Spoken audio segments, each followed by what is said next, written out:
para background, nag-healing crusade si Pastor Greg Mitchell dito sa Davenport Town Hall. Ang Davenport na siya sa tumoy-tumoy, diri ang Australia, sa pag-ubos sa Australia, mao na siya. So dito siya nag-krusada. So sa iyang krusada na ay usa ka babae ingon dito tulo ka gabi nga niadto siya kay kada gabi na siya balatian ni duol. Ang primero giayo siya sa arthritis. Sa ikaduhang gabi giayo siya gikan sa sakit sa tiyan. Sa ikalahing gabi giayo siya gikan sa problema sa kasing-kasing. Ingon ng babae, dugay na daw siya simba-simba, dili ni taga Potter's House, laing church siya. Ingon niya, sa among simbahan, sigog simba din to, pero wag yun ako makita nga si Jesus Christ nag-ayog balatian.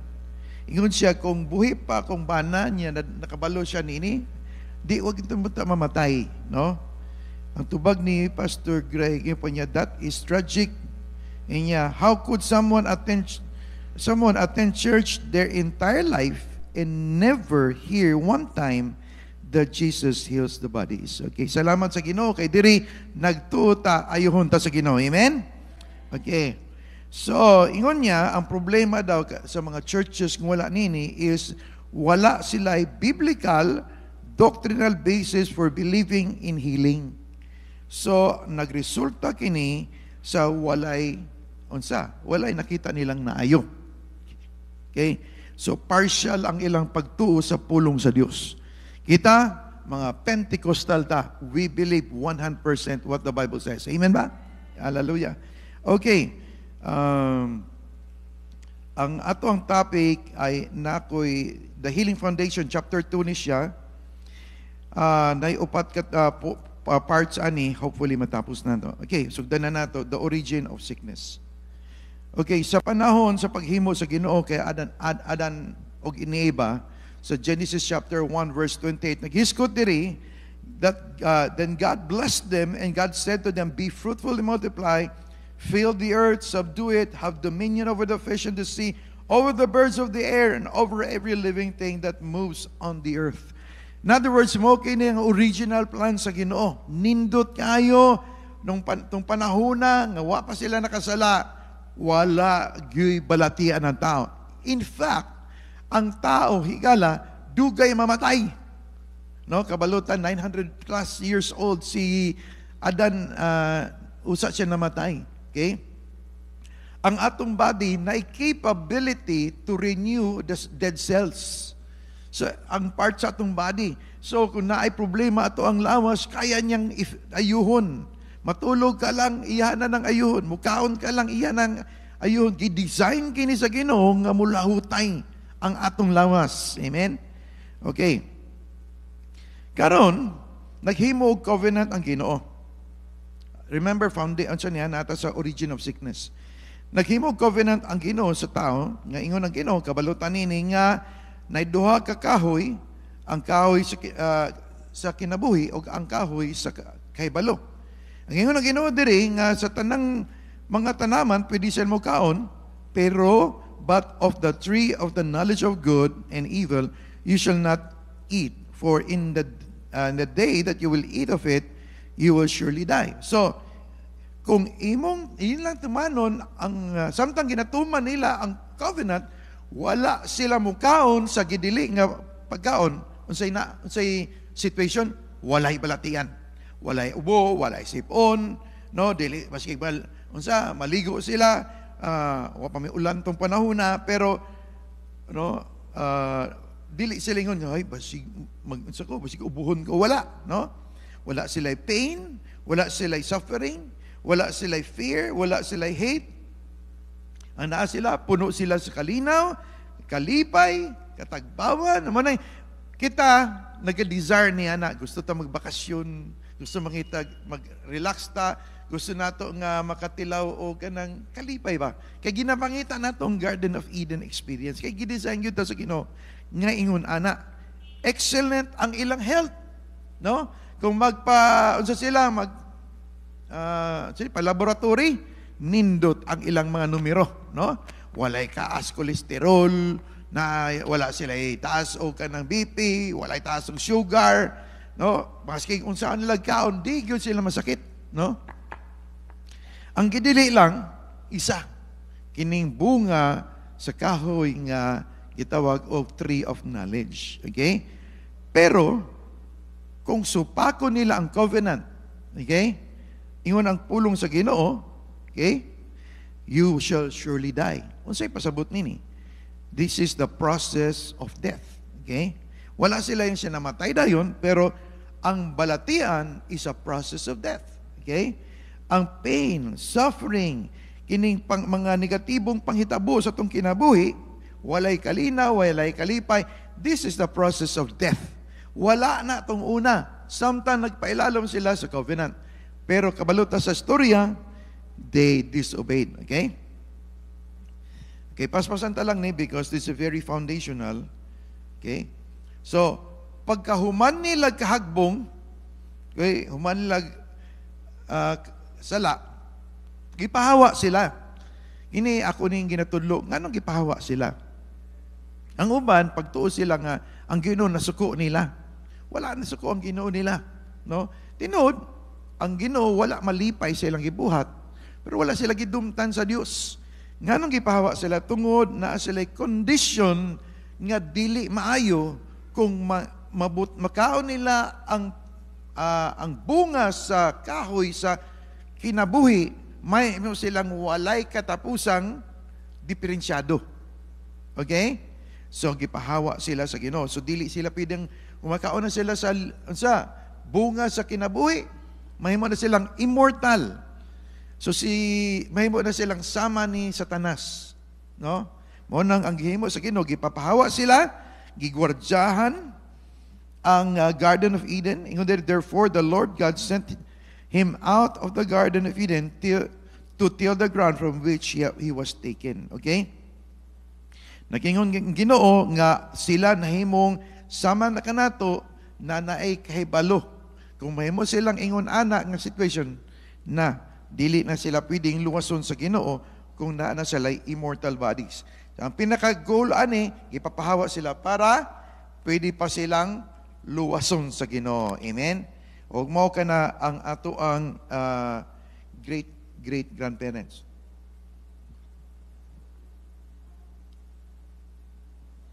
Okay. Nahimo silang cursed. Unsa ning pulong nga cursed?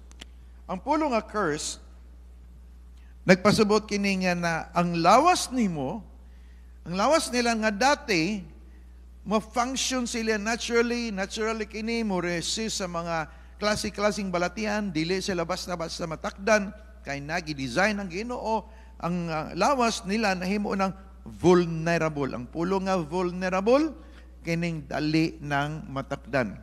Okay? Sa virus, sa germs, nga naghinungdan sa sakit. O dali na silang ma-injury, no? Ang ma-injury kanang nidagan lang, nisakit na ang hawak, no? Nalagi alsage, injury na, no? O kanang ang ilang lawas wala na nag-function perfectly, and ang ilang bodies dili na maayo ang pag-function nini, o nagkaanam na katigulang, nagkaanam nagkaudunot ang ilang lawas, ilang physical health na himo ng huyang. Mo na ang kahimtang sa cursed. Okay? Wala sila gidaot sa Ginoo, nawala lang ang protection sa Ginoo. Nawala lang ang maayong panlawas nga gihatag sa Ginoo. Okay? Wala sila gidaot sa Dios. Ang Ginoo wala naghatag og balatian, pero sila nahimong huyang. Nganuman, nahimo silang tinunglo. Okay? Ang word na tinunglo basically is unprotected. Okay? Uncovered sa insurance. Okay? Amen. Okay. Ang pulong nga fall, nagisgot kini sa original intention sa Ginoo nga mo ni standard, wa na sila kabot. Okay? Substandard na. Kung nakasabot mo ng kanaganing mamaligya ka, nya ang imong baligya na substandard, dili gyud na paliton, no? So reklamo gyud ang imong customer. Kita ang ilang atong kahimtang o si Adan ug si Eva nahimo ng substandard atubangan sa Dios. Okay? So kita pod nahimong ingunana. So niabot kini sa tua sa Romans chapter 5 verse 12, ingon diri, wherefore as by one man sin entered into the world, and death by sin, and so death passed upon all men, for all have sinned. Sa unsang pamaagi nga ang kini nga sitwasyon, balatian, sala, misulod sa kalibutan, pinagi ni Adan o ni Eva? Ni Adan. Okay? Wala nakingon diri nga sin entered through Eve. Si Eve ang una kasala, but sin entered through Adam. Tama? That's why si Jesus Christ, when He was born, He was not born a sinner. Because ang Father niya is the Holy Spirit. Nalan siya ay corruptible body. Amen? So, ang sin entered through Adam, not through Eve. Amen? So, as nganong naman kay balatian, ang tunglo ni daloy nagikan si mong papa. Okay? That's what the Bible says. Okay? So, ang sin pod napakgang pinagi sa usa ka tao through one man, Jesus Christ. Amen? Okay. Dire. Nibalik data. Sorry. Okay. So, before, gitagaan authority si Adam naitulubago na ni, no? Dili si Eve kay si Adam was the one created. Eve was taken from the gikan sa gusok ni Adan. Amen ba? So si Adam, so wa pa si Eva, gihatag sa Dios ang covenant. Okay? So gitagaan siya bulat nun sa kining responsibility sa verse 15. Ingon diri, then the Lord God took man and put him in the Garden of Eden and to tend and keep it. Ang pulong nga keep diri nagisgot sa pagbantay, pag-amuma, pagprotekta. Okay? So, kung naay musulod, pahawaon. Ang problema ni Adan, wa niya pahawaa ang bitin. No? Kabalo siya na ang bitin, gipasagdan niya ang bitin. Okay? Okay, so before they sinned, the devil in the form of the serpent had no legal right. So kutob lang yun taon ang yawa, dito lang sa kahoy. Di yun siya basta-basta kapanghilabot. Kaya wa siya katungod. Hadlok siya ni Adan. Si Adan ang naay gahom ibabaw sa bitin. Amen? Pero, human nakasala si Adan. Okay? Yes, nakasala si Eva, pero human nakasala si Adan, ingon diri sa Isaiah 49 verse 24, shall the prey be taken from the mighty, or the lawful captive delivered? Ang pulong nga lawful captives, bot pasabot, nahimo silang ulipon tungod kay naay katungod ang ilang kaaway sa pag-ulipon. Dili sila ulipon nga pinugos. Okay? So, ngano ang gamhanan man ang Dios, pero ngano pwede tahilabtan sa yawa? Because we are lawful captives. Okay? So, the term lawful captives have ancient word pictures. Ang isa na niini is prisoners of war. Familiar man tang prisoners of war, no? Okay. Kini, pag sila i-torture sila, kulatahon sila, dili sila patyon, pero pantuson sila, no? Napoy mga hostages, o napoy dead prisoners, okay? Or slaves. Kining tanan, naghisgot kini sa mga tao nga nailalom sa gahom sa laing tao. Okay? Tawag na lawful captives. Okay? So, ang effect sa sala, okay, naay, penalty ang sin. Kung natay buhatong sala, dili lang basta na, ay, nakasala ko, sorry. No, naa siya'y bayaran. Naay penalty. Okay? Kasabot man sa tag penalty, no? Kanang pag ikaw murong parking, tikitan ka, bayad juga, penalty, okay? That speaks of punishment or judgment. If people continue to sin after that death, they will face full punishment for sin in hell, okay? So, samtang buhi ta, maghinulsol na ta. Amen. Kaya kung magpadayon ang tao sa sala, ang full payment sa sala is death in hell, okay? Okay, so napo ginatawag na gahom sa sala. Kining gahom sa sala, supernatural po ni. Okay? Nga kini, gigamit nga hinungdan o lawful right, no? Kanang katungod sa yawa, sa demonyo o sa dautan, aron kini mudaot sa mga tao. Okay? The realm of the evil spiritual power is now able to affect physical realm. Nahimo na kining legal right. Kasabot mo legal right? Ang legal right ka nang nagpalit kag yuta, naa sa imong titulo. So na kay legal right diha sa yuta na. Walay pwede karon tungod sa sala, ang yawa na ay papeles, na siya'y legal document. Okay? Nga kita pwede niyang dautan dili lang sa spiritual, dili lang sa atong kalag, hasta sa atong physical. Okay? Mo na ang gahom sa sala. Mo nang maghimo kang sala, huna-una, kanay gahom na. No? Okay. Ang tunglo sa sala, ingon diri sa Galatians chapter 3 verse 10, for as many as are of the works of the law are under the curse. For it is written, "Curse is everyone who does not continue in the things which are written in the book of the law to do them." Naghisgot kini na ay 10 commandments. Okay? Kung dili nimo matuman kompleto ang napulo, you are cursed. No? Because of disobedience. Okay? Ang curse, unsay pasabot sa curse? Ang Ginoo ba nagsakit sa tuwa? No. Ang curse mo pasabot imbis protectionan ka sa Ginoo, imbis panalanginan ka sa Ginoo, ang Ginoo mo talikod, wingon ang yawa, nanakoy katungod, nanakoy legal right. Okay, nasabtan nato? Okay? Sa Deuteronomy chapter 28, wala tay time niya na, pero makita nato diha ang klase-klaseng mga tunglo nga possible mahitabo sa usa ka tawo. Okay? Ang word curse means to make a person small, lower, to diminish, to keep down, to release evil against.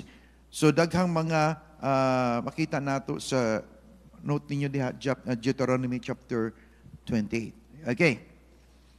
Dagan-dagan na natunan no. Amen. So nasabtan nato ang pulong nga curse, nasabtan nato nga sin went to us through Adam, through one man, not one woman, no? That's why si Jesus Christ, sa diyang gitaw siya, wala siya'y sala. Kaya wa man siya'y tao nga papa. O siya'y papa nga tao. Amen?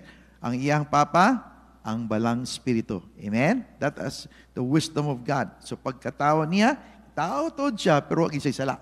Wala niya ni-inherit ang sala ni Adam and Eve. Pero kita, ang tatay nata, tao man. Ang tatay sa atong tatay, tao man, na-inherit na to. No? Okay. Masabtan na nato na. Okay. I think we got more here. So, karon why sickness? Ngano daw ang tagaan? Ngano sala? Ngano sakit man gud ang gamiton sa yawa? Gusto niyang masakit ang tao. Okay. One is, the devil hates us. Kabalo kang ngano? Nasina ang yawa sa tua. Because kita ang gipakamatyan sa Ginoo. Kita ang gisaaran sa Dios o kinabuhing huway katapusan. Kana ang dapit ni Satanas tunguna, unsa pa siya? Anghel pa siya. Siya tong murag feeling niya importante, murag VIP. Karon kita na ang gitagaag special nga sa Ginoo. So samtang kita magsakit, na ang yawa, ingon diri, the Bible uses the word torment. So gina-tormenta, ang yawa mag-enjoy kung kita masakit. No, malipay siya, to lagi naganto sa pud siya, nga naman, kay lagot siya sa tua. Okay? Another is, the devil is attacking God through us. Ang yawa dili ka-atake sa Ginoo, so ang atakihon niya kita. Okay? Genesis 1:27 ingon diha, nakita gihimo, okay, created in the image and likeness of God. Amen. Pinasaya kita. Dilita pa rin sa kabaw, iro, kanding, no? Amen. Lindot man ito yung giring, pero di gid sila mapareha ni nato, no?